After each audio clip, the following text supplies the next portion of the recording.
السلام علیکم ورحمۃ اللہ وبرکاتہ نحمدہ ونصلی علی رسولہ الکریم اما بعد فاعوذ باللہ من الشیطان الرجیم بسم اللہ الرحمن الرحیم رب اشرح لی صدری ویسر لی امری واحلل عقدۃ من لسانی یفقہوا قولی ربنا زدنا علما اللہم فقہنا فی الدین آمین یا رب العالمین۔ فتنوں کے دور میں مومن کا رویہ کیسا ہونا چاہیے، اس سے ریلیٹڈ ہم احادیث پڑھ رہے ہیں۔ پچھلی چند احادیث میں ہم نے یہ سیکھا کہ کوئی بھی میٹالک چیز یا ہتھیار ایک مسلمان کی طرف اس کو جب آپ پوائنٹ کرتے ہیں تو اس سے فرشتوں کی طرف سے لعنت آتی ہے، پلس یہ ہے کہ شیطان جو ہے وہ چلوا سکتا ہے، جس سے مسلمان بھائی جو ہے وہ اپنے بھائی کا قتل کر کے کبیرہ گناہ کی اٹیمپٹ کر سکتا ہے۔ تو اس معاملے میں ہم نے احتیاط کرنی ہے۔ مذاق میں بھی کوئی چھری یا کوئی ایسی تیز چیز جو ہے وہ ایک دوسرے پر پوائنٹ آؤٹ نہیں کرنی۔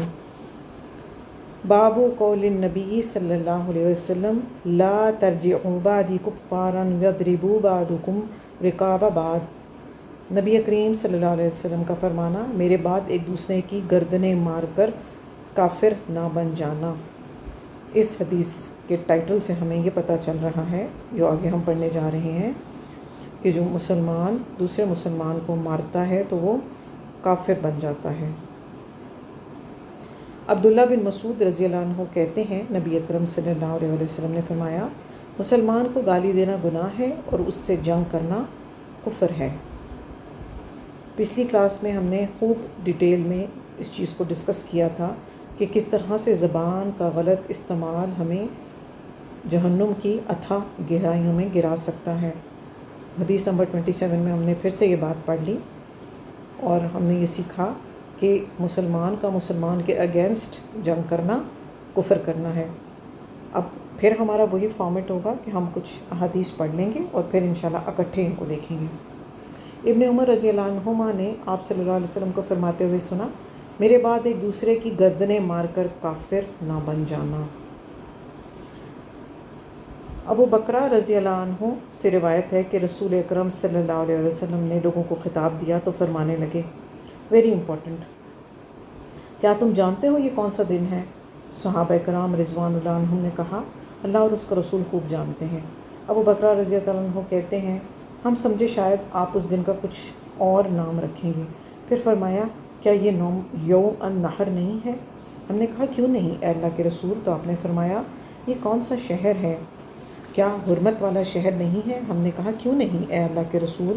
آپ نے فرمایا، تو بے شک تمہارے خون، تمہارے مال، تمہاری عزتیں، تمہارے بدن کے چمڑے تم پر اس طرح حرام ہیں جیسے تمہارے اس دن کی حرمت تمہارے اس مہینے میں، تمہارے اس شہر میں ہے، سن لو۔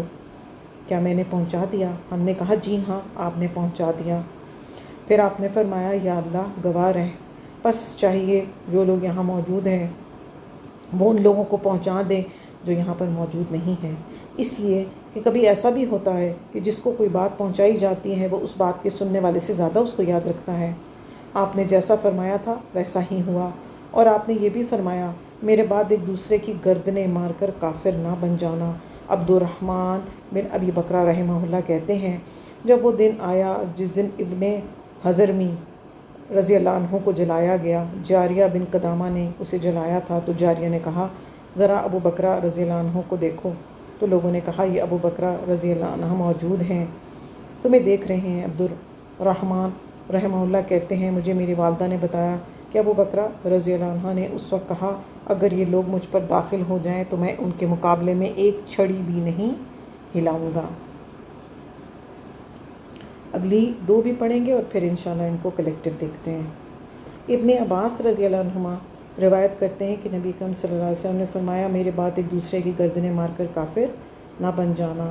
ابو زرعہ بن عمرو بن جریر رحمہ اللہ اپنے دادا جریر رضی اللہ عنہ سے روایت کرتے ہیں کہ آپ صلی اللہ علیہ وسلم نے حجۃ الوداع میں مجھ سے فرمایا، لوگوں کو خاموش کراؤ۔ پھر فرمایا، میرے بعد ایک دوسرے کی گردنیں مار کر کافر نہ بن جانا۔ اس سے ہمیں یہ پتہ چلتا ہے کہ لوگوں کو خاموش کراؤ کا مطلب یہ ہے کہ لوگ اٹینٹیو ہو کر یہ بات سنیں۔ بہت امپورٹنٹ بات ہے جو آپ صلی اللہ علیہ وسلم لوگوں کو بتانے جا رہے ہیں۔ تمام احادیث کو جب ہم کلیکٹیو دیکھتے ہیں تو اس میں ایک چیز ریپیٹڈلی مینشن کی جا رہی ہے، اور وہ یہ ہے کہ مسلمان جب دوسرے مسلمان کو قتل کرتا ہے، مارتا ہے، تو وہ کافر بن جاتا ہے۔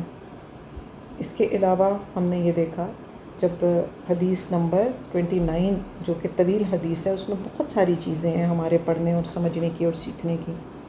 سب سے پہلے جب آپ صلی اللہ علیہ وسلم اپنے صحابہ کرام اس کو ایڈریس کر رہے ہیں، تو پہلے آپ ان سے سوال کر کے ان کے شعور کو بیدار کر رہے ہیں اور ان کو اٹینٹیو کر رہے ہیں۔ یہاں پر آپ صلی اللہ علیہ وسلم کی ٹیچنگ میتھڈالوجی بھی ہمیں نظر آ رہی ہے۔ آپ ان سے پوچھیں کیا یہ یوم النحر نہیں ہے؟ وہ سب نے کہا بالکل یہی ہے۔ پھر آپ نے پوچھا یہ کون سا شہر ہے؟ کیا یہ حرمت والا شہر نہیں ہے؟ ہم نے کہا کیوں نہیں۔ اس طرح ٹیچنگ میتھڈالوجی یوز کرنے سے کیا ہوتا ہے کہ جو اسٹوڈنٹس ہیں ان کا ذہن جو ہے وہ پریپیئر ہو جاتا ہے اور وہ اٹینٹیو ہو جاتے ہیں، اور پھر آپ نے اپنی بات صلی اللہ علیہ وسلم نے سٹارٹ کی۔ سب سے پہلے آپ نے فرمایا تمہارا خون، پھر آپ نے فرمایا تمہارے مال اور تمہاری عزتیں اور تمہارے بدن کے چمڑے، یعنی کہ تمہاری اسکن۔ یہ 4 ایسی چیزیں ہیں جو کہ ایک شخص کی دوسرے پر حرام ہے۔ اس کا کیا مطلب ہے کہ کوئی بھی کسی کی ان 4 چیزوں کو ایکسپلائٹ نہیں کر سکتا، ان کو نقصان نہیں پہنچا سکتا۔ کسی کا بلڈ نکال کے اس کو مارنا، یا ویسے کسی کو چوٹ یا زخم دینا، پھر کسی کا مال چوری کرنا، یا دھوکہ دہی سے کسی کا مال اچک کے لے جانا، یا وراثت میں سے مال کھانا، یا بغیر پوچھے کہ یہ تو بڑا کمزور سا بندہ ہے، ویک سا ہے، کوئی بات نہیں اس کا مال لے لیتے ہیں۔ یہ ساری جو ہیں وہ حرمتوں کے اندر آ جاتی ہیں۔ یہ 2 چیزیں آ گئیں۔ اب اگلی ہے تمہاری عزتیں۔ اس کے اندر سب وہ ایٹریبیوٹس آ جائیں گے جو انسان دوسرے انسان کی ڈسرسپیکٹ کرتا ہے، through slandering, through mockery, through making fun, backbiting, insult, طعنہ زنی۔ یہ سب چیزیں جو ہیں وہ حرام ہیں۔ اور تمہارے بدن کے چمڑے، یعنی کہ اسکن پر کسی قسم کو کسی کو بروز دینا، کسی کو مارنا اور تکلیف دینا۔ اب یہاں پر ہم دیکھیں کہ ہم اپنے گھروں کا اور اپنی لائفز کا، اپنی روٹینز کا جو ہے وہ ان کو انالائز کریں کہ جب ہمارے پاس ہمارے میڈ سرونٹس ہوتے ہیں، چھوٹے بچے، اول تو چھوٹے بچے رکھنا ہی جرم ہے کام کے لیے۔ کیوں رکھتے ہیں لوگ؟ اس کے پیچھے کیا سائیکالوجی ہوتی ہے کہ ابھی یہ چھوٹی ہیں تو بڑے سال، اگلے 10 سال آرام سے ہماری خدمت کریں گی، سال کے اکٹھے دانے دے دیے، سال کا اکٹھے پیسے دے دیے، اور اس کو ایک طرح سے غلام سے بھی بدتر جو ہے وہ ٹریٹمنٹ دیا جاتا ہے۔ یہ پریزنٹ ورلڈ 2026 کی بات ہو رہی ہے، یہ 1450 سال پہلے کی بات نہیں ہو رہی، آج بھی اس طرح ہوتا ہے۔ اور ہم سب جانتے ہیں کہ یہ ہر چوتھے پانچویں گھر کی یہ کہانی ہے۔ ایک طرف تو ہم واویلا بھی بہت کرتے ہیں نا کہ کام والے ہمیں تنگ بھی بہت کر رہے ہیں، مگر ہم کیا کر رہے ہیں اس پہ ہماری نظر ہونی چاہیے۔ چھوٹی چھوٹی بچوں کو کاموں پہ رکھا جاتا ہے، سخت مشقت کروائی جاتی ہے، کھانا پورا دیا جاتا ہے، جو وقت ان کے ہنسنے کھیلنے پڑھنے کا تھا، انجوائے کرنے کا تھا، وہ وقت ان سے جبری مشقت میں گزروایا جاتا ہے۔ لوگوں کی ضرورتوں کو ایکسپلائٹ کیا جاتا ہے، کیونکہ غریب ماں باپ ہوتے ہیں، ان کے پاس بے شمار اولاد ہوتی ہے، وہ بچے ہی پیدا اس نیت سے کرتے ہیں کہ یہ بچے ہمارے لیے کچھ کما کے لے کر آئیں گے۔ تو جب کسی خواتین کو کہا جاتا ہے نا کہ آپ کیوں پھر ایسے بچوں کو اپنے پاس رکھتے ہیں، آپ مت ان کے اپنے پاس رکھیں، تو آرام سے کہہ دیتی ہیں کہ ہم کیا کریں جی، وہ اگلے مجبور ہیں۔ اگر اگلے مجبور ہیں تو ہمیں تو اللہ سبحانہ تعالیٰ نے عقل، فہم، ریسورس دیا تھا نا، ہم نہیں ان کی مدد کر سکتے تھے کیا؟ فائنینشیل کتنا قرضہ ہوتا ہے ان پر؟ 10، 20، 50، بس اتنا، 1000، اس سے زیادہ تو انہوں نے کون سے کروڑوں کے قرضے اٹھائے ہوئے ہوتے ہیں۔ کتنے ہی ایسے لوگ ہیں جو غریب بچوں کو انیشیٹ لے کر ان کو سکولز میں ڈالیں، ان کو ووکیشنل ٹریننگ دیں، ان کو کوئی ہنر سکھائیں اور ان کو ان کے پاؤں پہ کھڑا کریں۔ یہ ہر بچے کا بیسک رائٹ ہے to get the education, both secular knowledge بھی اور دین کا علم بھی۔ سب سے پہلے ہم نے اپنے آپ کو دیکھنا ہے کہ کیا جو چیز میں اپنے بچوں کے لیے، اچھا اسکول، اچھی اپ برنگنگ، اچھا کھانا، اچھی لیونگ میں ان کے لیے پسند کرتی ہوں، تو کیا میں اپنی میٹ کے بچوں کے لیے بھی اس لیول کی نہ صحیح چلیں، کچھ تو میں ان کے لیے بھی چوائس کر سکتی ہوں نا. ایٹ لیسٹ میں اتنا تو کر سکتی ہوں کہ میں اپنے بچوں کو اگر اسکول بھیج رہی ہوں تو میں اپنی میٹ کے 2 بچوں کو بھی ساتھ اسکول بھجوا دوں. تو یہ کرنے کے کام ہیں، یہ پریکٹیکل سیکھنے کے کام ہیں جو ہمیں کرنے کی ضرورت ہے. بہت سے لوگ کہتے ہیں ہمیں سمجھ نہیں آتی، ہم ڈیزرونگ لوگ نہیں ملتے، ہم کس کو زکوٰۃ دیں، ہم کہاں صدقات دیں. یہ سب سے زیادہ ڈیزرونگ ہے، کیونکہ یہ ورکنگ کلاس ہے، دے ورکنگ. آپ کے گھر میں رائڈرز آتے ہیں، آپ کے میڈ سرونٹس ہیں، آپ کی سوسائٹی میں چوکیدار ہیں، گارڈز ہیں، پھر آپ کے ڈرائیورز ہیں. یہ تو سب سے زیادہ ہماری طرف سے دی جانے والی جو ہے ہیلپ کے ضرورت مند ہیں اور محتاج ہیں. بیکاز یہ وہ کلاس ہے جو محنت کر رہی ہے، جو کام کر رہی ہے، مگر ان کی ویجز اتنے نہیں ہیں کہ وہ اپنے پورے ریکوائرمنٹس کر سکیں. 20-25 ہزار 30 ہزار میں ہم سب یہ سوچیں کہ ہماری تو شاید ایک گو میں ہم گروسری اتنے کے لے آتے ہیں، اور وہ بھی 15 دن بعد جو ہے وہ مکمل ہو جاتی ہے، اور پھر ہم بول رہے ہوتے ہیں کہ جی لسٹ لمبی ہوگی، جائیں جا کے سودے لے کر آئیں گھر والے. ایسی بات ہے نا. تو ہمیں یہ سب اس کے اوپر بھی بہت زیادہ سوچنے اور کام کرنے کی ضرورت ہے. پھر کسی مسلمان کو قتل کرنا، اس کا مال غصب کرنا، اس کی عزت کو تار تار کرنا، یہ سب جو ہیں حرمتیں ہیں، یہ سب گناہ کے کام ہیں. اور کسی مسلمان کو قتل کرنا تو کبیرہ گناہ ہے. اگلی بات جو آپ نے فرمائی، سن لو کیا میں نے پہنچا دیا. آپ صلی اللہ علیہ وسلم نے سب کو پہنچا دیا. اب یہ حجۃ الوداع پر جب آپ صلی اللہ علیہ وسلم جو ہے وہ سب لوگوں سے خطاب کر رہے تھے، تو وہ 1 سے 2 لاکھ آتا ہے روایات میں کی گیدرنگ تھی. اس زمانے میں نہ تو اسپیکر تھے، نہ تو کوئی اور اس طرح کا سسٹم تھا کہ بات پہنچائی جاتی. تو ہوتا کیا تھا، آپ صلی اللہ علیہ وسلم جب بات کرتے تھے تو آپ کے آگے موجود صحابہ کرام اس کو سن کے پیچھے والوں کو بتاتے تھے، پھر وہ ان سے پیچھے والوں کو بتاتے تھے، اور پھر وہ ان سے پیچھے والوں کو بتاتے تھے. اور اس طرح الحمدللہ ورڈ آف ماؤتھ سے ساری بات جو ہے وہ سب تک پہنچا دی گئی. اور اگلا خوبصورت اصول آپ نے ہمیں کیا دیا کہ جو یہاں پر موجود نہیں وہ بات ان کو بتائیں. اس سے ہم نے کیا سیکھا کہ قیامت تک کے آنے والے مسلمانوں تک دین کا پیغام پہنچانا، دین کی بات بتانا، قرآن مجید اور احادیث رسول صلی اللہ علیہ وسلم میں جو احکامات آئے وہ لوگوں تک پہنچانا ہم سب کی ذمہ داری ہے. Each one of us is responsible. ہمارے پاس جو بھی میڈیم ہے، ہم جیسے بھی کر سکتے ہیں، یہ کام ہم سب نے کرنا ہے. یہ ہمارے اوپر فرض ہے. We have to do it. قرآن مجید میں بھی ایک مسلمان کو قتل کرنا جو ہے وہ اس کو ایک سنگین گناہ کہا گیا ہے، اور اللہ سبحانہ وتعالیٰ نے اس کو سختی سے کنڈیم کیا ہے. سورہ نساء آیت نمبر 93 میں اللہ سبحانہ وتعالیٰ فرماتے ہیں وَمَن يَقْتُلْ مُؤْمِنًا مُتَعَمِّدًا فَجَزَاؤُهُ جَهَنَّمُ خَالِدًا فِيهَا وَغَضِبَ اللَّهُ عَلَيْهِ وَلَعَنَهُ وَأَعَدَّ لَهُ عَذَابًا عَظِيمًا. تو جو شخص کسی مومن کو جان بوجھ کر قتل کرتا ہے تو اس کا ٹھکانہ جہنم ہے، جس میں وہ ہمیشہ رہے گا. اللہ کا غضب ہوگا اس پر اور لعنت ہوگی، اور اس کے لیے بڑا عذاب جو ہے وہ تیار کر کے رکھا گیا ہے. یہ one of the strongest warning ہے جو قرآن مجید میں مینشن کی گئی ہے کہ ایک گناہ پر ہیل فائر بھی ہے، اللہ کی ناراضگی بھی ہے، لعنت بھی ہے، اور سخت پنشمنٹ دی گئی ہے. تو ایسی سچویشن میں جو ہے وہ سب سے زیادہ جو ہے اس چیز کو ایک عظیم جرم بھی کہا گیا ہے، ایک مسلمان کو قتل کرنا. وَلَا تَقْتُلُوا الْأَنفُسَ الَّتِي حَرَّمَ اللَّهُ إِلَّا بِالْحَقِّ، کہ کسی انسان کو آپ قتل نہیں کریں گے مگر وہ جس کا حق ہو. یعنی کہ اگر آپ جنگ کی سچویشن میں ہیں تو آپ قتل کر سکتے ہیں، وہ بھی جنگ کی سچویشن میں جب پروناؤنسڈ جنگ ہوتی ہے، جب ورنہ یہ کہ یہ کبیرہ گناہ کی کیٹیگری کے اندر چلا جاتا ہے.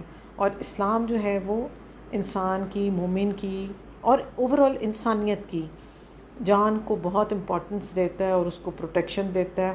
ہم یہ دیکھتے ہیں کہ ایک اسلامک ریپبلک کے اندر بھی جو ذمی ہوتے ہیں، جو نان مسلمز ہوتے ہیں، ان کے بہت سارے رائٹس ہیں. اگر وہ مسلمان ہونا چاہیں، ویلکم نہ ہونا چاہیں، تو ان کو پروٹیکشن دی جائے گی، ان کی ٹیک کیئر کی جائے گی. پھر ہم نے اور بھی کچھ احادیث دیکھی تھیں جس میں یہ تھا اس کا ایک پارٹ ہم یہ دیکھ لیتے ہیں کہ مسلمان کو قتل کرنا جو ہے وہ کفر کرنا ہے۔ ابن حجر العسقلانی اس کو کہتے ہیں کفر کا یہاں پر مطلب ہے کہ ایک سیریس کبیرہ گناہ کی اٹیمپٹ ہو گئی ہے یہاں پر۔ اور آپ صلی اللہ علیہ وآلہ وسلم کی اور بھی احادیث سے ہمیں یہ پتہ چلتا ہے کہ جو بھی مسلمان کسی کو قتل کر دے گا اس کی جو سزا ہے وہ جہنم ہے، جس میں وہ ہمیشہ رہے گا۔ اور قیامت والے دن صحیح البخاری صحیح مسلم میں ایک اور حدیث کا مفہوم ہم دیکھ لیتے ہیں کہ آپ صلی اللہ علیہ وسلم نے کیا فرمایا کہ جو معاملہ سب سے پہلے جس کی ڈیلنگ ہونی ہے قیامت والے دن وہ کیا ہے، وہ قتل کا ہے، کہ کس نے کسی کا جو قتل کیا ہوگا تو سب سے پہلے ان کو جو ہے وہ سزا دی جائے گی۔ تو یہ کبیرہ گناہ ہے، اس سے اپنے آپ کو بچا کے رکھنا ہے۔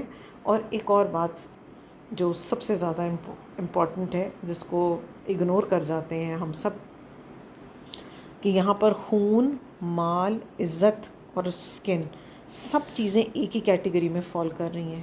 ہم قتل کو تو بہت بڑا اور برا سمجھتے ہیں، مگر کسی کی دل آزاری کرنا، کسی کا مال لے لینا، کسی کی عزت کو تار تار کر دینا، اس چیز کو ہم بہت معمولی سمجھتے ہیں۔ یا بلا وجہ اپنے سے چھوٹوں کو تھپڑ لگا دینا، چٹکیاں کا بھر لینا، پھر ان کو اذیت دینا، پھر ان کو تانے دینا، تو یہ سب جو ہے اسی کیٹیگری کے اندر جو ہے وہ فال کرتا ہے۔ So one has to be really careful and conscious. اپنی زندگی، مسلمان کی زندگی جو ہے وہ بے ترتیب اور بے ہنگم نہیں ہوتی، اس کا ہر ایک قدم پھونک پھونک کے وہ لیتا ہے، اور ہر ایک لفظ جو وہ اپنی زبان سے نکالتا ہے وہ بڑا کانشیس ہو کے نکالتا ہے۔ کوئی ایسی بات منہ سے نہیں نکالتا جو کہ آخرت میں اس کے لیے سزا کا ذریعہ بنے۔ سیکھنے کی بات کیا ہے کہ اپنے مسلمان بھائیوں کی، بہن بھائیوں کی عزت کی بھی حفاظت کرنی ہے، اور یہ ایک عظیم جرم ہے، اس سے اپنے آپ کو بچا کے رکھنا ہے۔ اور دین کی جو باتیں بھی ہم نے پڑھ سیکھ لیں، اس کا علم ہمیں آ گیا، وہ ہم نے آگے لوگوں تک اس کو ٹرانسفر بھی کرنا ہے، کیونکہ آپ صلی اللہ علیہ وسلم نے ہمیں کیا بتایا کہ بہت سے سننے والے پہنچانے والوں سے زیادہ اچھا یاد کرنے والے ہوتے ہیں۔ ایسا ہوتا ہے کہ ہم کسی کو کوئی بات بتا دیتے ہیں، جیسے الحمدللہ ایک چین ریاکشن بن جاتا ہے۔ جیسے قرآن کا علم ہم نے بتایا، ہمارے پاس کچھ اسٹوڈنٹس ہیں، انہوں نے سیکھا، ماشاءاللہ انہوں نے اتنے اچھے سے سیکھا کہ وہ آگے سکھانے والے لوگوں میں شامل ہو گئے نا، تو کتنی اچھی بات ہے۔ تو اس سلسلے کو کبھی بھی ہم نے منقطع نہیں ہونے دینا، اور پڑھنے پڑھانے کا سلسلہ جو ہے وہ ہمیشہ جاری رہنا چاہیے۔ اب اس کے لیے یہ ضروری نہیں ہے کہ جب تک ہمارے پاس کوئی 20-30 لوگوں کا یا 50-100 لوگوں کا مجمع نہیں ہوگا تب تک ہم جو ہے وہ دین کی تبلیغ کا یا دین کے ابلاغ کا کام نہیں کر سکتے، یہ کوئی ضروری نہیں ہوتا۔ ہمارے گھر، ہم میں سے ہر ایک کا گھر جو ہے وہ should be a central point of knowledge and education. حضرت عمر رضی اللہ عنہ کے دور میں ہر 8واں گھر جو تھا وہ درسگاہ کا کام کرتا تھا، کہ سب سے پہلے اپنے بچوں کو، اپنے میڈ سرونٹس کو، اپنے ریلیٹیوز کو، اپنے بہن بھائیوں کو، ہمارے گھر میں ہمارے ساتھ ہمارے پیرنٹس ان لا رہتے ہیں، اپنی مدر ان لا کو، پھر ہمارے ساتھ ہماری اور بہن بھائی رہتے ہیں، کزنز رہتے ہیں، ایکسٹینڈڈ فیملی میں سے کوئی ہمارے پاس آ کے رہ رہا ہے، ان کے پیرنٹس باہر جاب کر رہے ہیں، وہ بچے یہاں پڑھنے کے لیے آئے ہیں، تو ہمارے پاس تو گھر میں ہی اتنا اچھا بڑا دائرہ کار ہو گیا۔ پھر یہ کہ اگر گھر میں کوئی بھی نہیں ہے، 2-4 خواتین کو نیبرز میں سے بلا لیا، مل کے بیٹھ لیا اور کچھ پڑھ لیا، سیکھ لیا، اور اس کے بعد کنٹمپلیٹ کر لیا، اس پہ ڈسکس کر لیا، اور اپنے لیے سیکھنے کے پوائنٹ اس میں سے نکال لیے۔ تو اس سلسلہ کو آپ دیکھیں کہ اگر اسکالرس اور صحابہ کرام اور تابعین اور تبع تابعین اتنی محنت نہ کرتے اور اتنی کوششیں نہ کرتے، تو ہم جو آج بیٹھ کے علم سیکھ رہے ہیں، یہ علم ہمارے پاس کہاں سے آتا؟ So it is very important کہ یہ سلسلہ جو سیکھنے اور سکھانے اور پڑھنے اور پڑھانے کا ہم نے اسٹارٹ کیا ہے، اس کو کبھی بھی رکنا نہیں چاہیے۔ اور آج کل کے دور میں الحمدللہ آئی ٹی کا بوم ہے، ٹیکنالوجیکل ایڈوانسمنٹ ہے، ایک کلک پر پوری دنیا ہمارے پاس ہے۔ تو آج کل کے دور میں ہم بینگ پیرنٹس بہت کمپلینٹ کرتے ہیں، جی بہت عریانی ہے، جی بہت فحاشی ہے، جی تو بہت یہ ہے، بالکل ہے، اس میں کوئی شک نہیں ہے. تو جس ایکسپونینشیل لیول سے اگر برائی پھیل رہی ہے تو اسی لیول سے ہم اچھائی کو کیوں نہیں پروپیگیٹ کر سکتے؟ کیوں نہیں ہم ایسا اٹریکٹیو کانٹینٹ بنا سکتے؟ اگر لوگ ٹک ٹاک پر گانوں کی ویڈیوز بنا سکتے ہیں تو ہم کیوں نہیں اسلامک کانٹینٹ اور انٹرسٹنگ انفارمیشن شیئر کر سکتے؟ ہم کیوں سیرہ نہیں پڑھا سکتے؟ ہم کیوں سیرہ صحابہ نہیں پڑھ سکتے؟ ہم کیوں اس کو بنا کے لوگوں کے اندر عام اور شیئر نہیں کر سکتے؟ یہ بات ہم سب یاد رکھیں کہ دین اسلام فطرت پر بیسڈ ہے، اور ہر انسان جو ہے وہ جو بھی فطرت پہ پیدا ہوا ہے، اور ہر انسان فطرت پہ پیدا ہوا ہے، اس کے اندر اٹریکشن ہے اسلام کی طرف. اٹ آل ڈپینڈز آن اس کہ ہم لوگوں کو کتنی ایفیشینٹلی اور افیکٹولی دین کی طرف بلاتے ہیں. الحمدللہ بہت سا کام ہو بھی رہا ہے، but still a lot of activity has to be done even more. ہمیں زیادہ سے زیادہ اس کے اوپر کام کرنے کی ضرورت ہے، اور ہم بھی اس سنت کا حصہ بن جائیں گے جس میں آپ نے کہا کہ جہاں پر جو موجود نہیں ہے ان تک اس بات کو پہنچا دیا جائے، کیونکہ بہت سے سننے والے اس کو زیادہ یاد رکھنے والے ہوتے ہیں. اور کئی دفعہ آپ دیکھتے ہیں آپ کے اسٹوڈنٹس ہوتے ہیں، آپ سے بہت اچھا پرفارم کر لیتے ہیں، وہ بہت زیادہ پروگریس کر کے آگے کو نکل جاتے ہیں، تو وہ آپ کے لیے صدقہ جاریہ بن جائیں گے نا.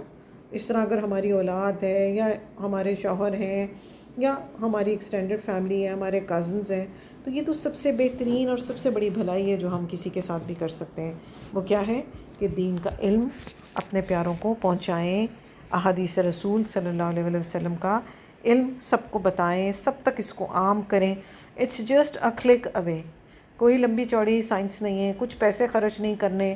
اور آج کل کے دور میں تو ہمارے لیے بہت آسانی کر دی اللہ سبحانہ تعالیٰ نے.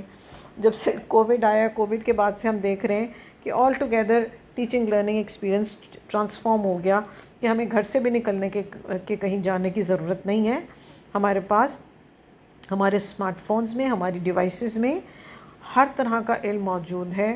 ہم جہاں سے جتنا بھی جیسے بھی پڑھنا چاہیں. اب یہاں پر ضرورت کس کام کی بات کی ہے کہ ہم پڑھنا چاہیں، ہم کوشش کریں، ہم سیکھنا چاہیں، ہمارے اندر وہ طلب اور وہ شوق ہو، تاکہ ہم جو ہیں وہ خود بھی سیکھیں. اور جب ہم خود سیکھیں گے تو ایسا ہو نہیں سکتا کہ جو علم نافع ہم نے سیکھا ہے اس کا امپیکٹ ہماری سراؤنڈنگز پہ نہ آئے. ایسا ہو ہی نہیں سکتا، کیونکہ یہ ایسا علم ہے جو خود آپ کو بھی ٹرانسفارم کرتا ہے اور آپ کی سراؤنڈنگ کو بھی ٹرانسفارم کرتا ہے. اللہ سبحانہ وتعالیٰ سے دعا کرنی ہے کہ اللہ سبحانہ وتعالیٰ ہمیں ایک دوسرے کی عزتوں کی، خون کی، مال کی حفاظت کرنے والا بنائے، اور ہمیں اللہ سبحانہ وتعالیٰ اپنے نیک و صالح بندوں میں شامل کرے، اور ہم سے کوئی ایسی غلطی سرزد نہ ہو جو اللہ سبحانہ وتعالیٰ کی ناراضگی، اس کا غضب اور جہنم کے عذاب کی طرف ہمیں لے کے جانے والی ہو. وما علینا الا البلاغ المبین. سبحانک اللہم ربنا و بحمدک، اشہد ان لا الہ الا انت، استغفرک و اتوب الیک. السلام علیکم ورحمۃ اللہ وبرکاتہ.